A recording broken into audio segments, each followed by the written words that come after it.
Well, we saw on Sunday that a lot of people have already given up on Georgia, namely the people that make playoff predictions at ESPN. They are all picking Tennessee to be in the playoff, which means, and Georgia not, which means they all think Tennessee's going to win this game. I feel the opposite of that, but that's me. Yeah, I feel the opposite of that too. And what I will first say with that is I understand it to an extent, right? Georgia hasn't played well this season for its standard. It obviously didn't play well most recently against Ole Miss. Same thing for Tennessee, though, right? Yeah. And that's why, you know, us in this car are leaning towards Georgia at this point. A little confused as to why they're as big of a favorite as they are, Georgia, being close to a 10-point favorite early on in the week. That, you know, those lines change sometimes throughout the week, but what, there were about 12 people, 10 people on that article where they're giving their playoff predictions. Every single one of them had Tennessee in the playoff and Georgia not. And not every single one of them. Not every single All one of them had Tennessee, I believe. Three had Georgia. But if you have Tennessee in the playoff, you're assuming that they beat Georgia, right? Because I think that a 2-loss Tennessee, we had a long discussion before we started recording this. I think a 2-loss Tennessee is the most, out of all the 2-loss SEC teams, would be the most likely to be left out. Because the win over Alabama wouldn't be as strong as the other team's wins. And their losses, you know, the loss to Georgia's not bad, but the loss to Arkansas would ultimately hurt it. Yeah, that's a good point, actually. But I think we have gotten to the point where the ACC is probably not getting 2 in at this point. I don't think so. The Big 12 is definitely not. I mean, BYU would be 1. They're not going to get in if they lose the championship game. I mean, I don't know who their good wins would be. So we've kind of gotten to the point where Georgia, Bama, Notre Dame, Tennessee, Ole Miss, and Indiana. It's those 6 because I think Ohio State and Penn State will get in. So we know the champions of the conference. So we're really in a really tricky moment here because we're assuming Texas wins the SEC. We're assuming Oregon wins the Big Ten. We're assuming a lot of stuff. Well, that's true, but I think that doesn't affect it as much. A zero sum with that one. When you start talking about the SEC, and this is something that I can report about, you know, the league is concerned, rightfully so, and they were concerned at least a week ago about how the championship game is going to be determined. The easy part is if Texas goes as 7-1 and they get in, but you could have a 4-way tie for second place with 2-loss teams with Georgia, Alabama, Tennessee, Missouri, and LSU. I said 4-way, that would be 5. And in theory, Texas A&M. So that would be a 6-way tie for second place. Now, some of the math may be wrong there, but I know Georgia and Tennessee can both get to 2-loss at the end of the season. Alabama can, Missouri can, and Texas A&M can. So that would be well, Texas A&M would have to be Texas, which means Texas would also be a 2-loss. Texas A&M has 1 conference loss. But if they beat Texas, then Texas would be in the 2-loss column. So with all of this said, without a whiteboard up here, my point is that we actually don't know who will play for the SEC championship game still. Like, not as the number 1, not as the home team, but as the 2. I mean, we don't know. Like, just as an example, Georgia, Alabama, Tennessee, if they all wind up 6-2, and the 3 of them have beaten each other all on their home fields, I don't really know how you determine I know what the procedures are, but I guess what I'm saying is it was curious to me to see that everybody, and I know 2 of those people that picked those games, they're not idiots, but it is curious to me to see someone who is a substantial favorite. I mean, are they assuming Tech beats Georgia? Because when you look at where Georgia's, I don't think so. When you look at where Georgia's at versus where everyone else is at, they're assuming that Ole Miss gets in. We left Ole Miss out. Yeah. So Georgia, Ole Miss, Tennessee, Alabama, Texas A&M, technically LSU, I'm not going to include them. Technically Missouri, I'm not going to include them. Notre Dame, and there was someone else. So in Indiana. So you're at like 9 teams for 5 spots. And like some of those aren't going to make it in, but I was curious to see that like lopsided. We're done with Georgia. Yeah, I think that it's kind of a knee-jerk reaction to seeing them play really poorly against Ole Miss. Right. It's not a secret that Georgia's been kind of erratic in its play. It's got the signed every other team. And that's the point I'm getting to here is, like I said a few weeks, I think I said it in Austin, the SEC is a total crapshoot. Georgia could completely follow up this Ole Miss loss with a big win over Tennessee, and not just a small win over Tennessee. It could be a big one. They went on the road to beat Texas. They went on the road and lost to Alabama. They almost lost to Kentucky, but this tit for tat is the same thing with all of the SEC teams so far, outside of Texas, assuming Texas goes 11-1. But Texas still has the loss to a Georgia team that I don't know if Georgia's better than Texas. I don't know if Texas is better than Georgia. It's getting hard to tell, right? That was a game where home field advantage didn't matter. Yeah, that's the weird part. And that's the weird part. It's going to help Georgia in its rankings. That win is going to help them a lot. But this has been one of the hardest seasons to determine what's going to happen on a week-in, week-out basis. This is what people asked for, right? With all these changes, we want these bigger conferences. We want more, a bigger playoff. Well, Kirby last night, you were there. Yeah. I mean, he was saying that he thinks it's unique to the SEC. And it is unique to the SEC. Yeah, well, I mean, it's hard to really say. It's not happening in the other conferences. It is happening in the other conferences, not at the level. No. These teams are legit championship contenders. It's not the case in the Big 12. Like when you look at Penn State and Indiana, Penn State's played one challenging game. I'll look. Yes. No, the answer is yes. You can talk. Yeah, the answer is yes. They beat Illinois at home. That's an Illinois team that's now registered a few losses over the last month. A team that was ranked early on but isn't ranked anymore. That was Indiana's best win, right? Or I don't know what their Penn State's best win. My bad. It's just not great.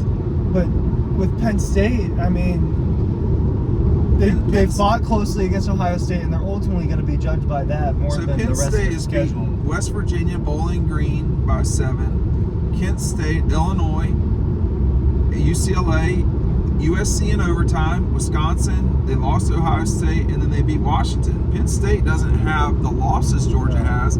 They also have no quality win, none, 0. And then they play at Minnesota and then Maryland. Maybe they'll do us a favor and just lose to one of those teams. Because this has become total bullshit if you just don't play anybody. I mean, Georgia also is going to play Tech and Clemson. Like, what if they just played Purdue and, I don't know, Bowling Green? So these things are not at all created equally. And if Penn State gets in and, say, Tennessee doesn't, there's something wrong going on there. I think. Yeah, but this week, Tennessee might jump Penn State. I don't think that it will. They're going to be next to each other in the rankings. Excuse me. I understand that Tennessee's loss is worse than Penn State's. However, Penn State's was at home. Tennessee's was on the road. Tennessee's best win is Alabama. Penn State's best win is, we think, Illinois? Yeah. Is that what we decided? It is, yeah. It was 21-7. Well, we've gotten to the point here where, Illinois is... I don't really get the Penn State love. I think that's more their of a best brand. I think it's a brand thing, and they do have some really good players, but it just, they shouldn't be ranked as high as... The Big Ten is not a good league. They went to overtime with a team that's 4-5. They're going to close the season with Maryland, who is 4-5, and Minnesota, who's 6-4. They're not being challenged at all outside of the Ohio State game. So, why is Penn State the consensus team to get in? Because they beat Bowling Green? Because it's a committee that is inconsistent in its rankings, and we saw how they feel about Penn State already, and they feel that Penn State's very good because it played Ohio State closely. But for Penn State, they're ignoring the rest of it, and they're not ignoring the rest of it with certain teams, right? They didn't ignore the rest of it when they ranked Ohio State ahead of Georgia. Who's Ohio State's best win? Penn State? Okay. That's where we're at. But, Ohio Ohio State played Oregon tight. That was 316. Do you want to go in the other way, or do you want to make a U-turn? Doesn't matter. I thought you had me though. I thought you had me. You're gonna have to turn around. I mean, I think to me about seeing all of that. If you think Tennessee's going to beat Georgia, then it makes a lot of sense to me that you would put Tennessee in over them, and that would be kind of it. I think the thing now with this thing is I don't know who's over who. Like, again, we're talking about a scenario where a team that's going to be ranked by 9 is going to be favored by 9 points at home wins a game. Like, that's not outlandish. That happens 80% of the time. 80% of the time, baby on board. Yeah. 80% of the time, what we're talking about. So I just don't know if people don't pay attention to what they're writing beforehand, or they're like write it Saturday afternoon. I understand that, actually, but like you're doing a disservice to your audience when you do that. Don't they have a green light? Yeah. Well, that's a do yield. they have an It's arrow? Oh, okay, that's what I was asking. It's a yield situation. 2 baby on board signs, just like that. Oh, there's 2. That's what I'm saying. There's always more one. than one sign. And oh it's my God, your precious baby. Your extra sign's not going to change the way I'm driving. Which is with a purpose. I say that as a person who drives around with children in my car all the time, including Ryan. Too soon? Yeah. I just give me a quick preview of the Tennessee game. I mean, we don't know. Nico let's assume Nico's out there, right? I mean, yeah, I think he'll play, but it's not great that he got pulled out of that state game. It's not. Tennessee, like Georgia, is a team that's been inconsistent on offense, very much so. Yeah. It's had games where it's really popped, particularly against bad teams, and then against Alabama, great second half performance by Tennessee's offense against Alabama, and they win that game. But they completely stalled out against a bad Oklahoma team, and I'm sorry, Josh Heupel, but I don't buy too much that you were just letting your foot off the gas. I watched that game. No, and Tennessee. He said that? Yeah, it was like a lip reading thing to Nico on the sideline at the game, saying like I called it. I don't remember exactly what the quote was, but essentially telling his quarterback that the play calling got more vanilla on purpose. To me, that was peak Tennessee. Yeah. They looked frightening at that moment, and here they are. They're going to come to this game. They looked frightening when they won 25-10. I thought their defense really looked good, and I thought Oklahoma had a pretty good defense, and they were slowing Tennessee down. But as it turns out, we saw them go on the road to Arkansas and not be able to score, and then in crunch time, you saw their quarterback make a poor decision. I don't think people at Georgia, the fans, realize how important that home field is in this. Now, for someone like me, I get numb to it. Like, everybody was talking about how great the crowd was with Ole Miss. I think we've just seen better crowds this year. Yeah, I think I've just become completely numb to that discussion because I've been on the road probably 70 times, so it's nothing to me. But Sanford is going to have to do its part. The fans are going to have to do their part and put the beer down, and you can scream and do not throw the beer. Yeah, man, we're seeing that. This is the second time this season where I've been hit with alcohol. And so there was throwing last night. Someone else told me about that. Student section was really it's like it was South Carolina adjacent with their language and the beer swilling. But the Sanford crowd is going to really have to matter here because it will affect Tennessee. And Tennessee has shown at times during this season that they've really struggled, particularly in the first half.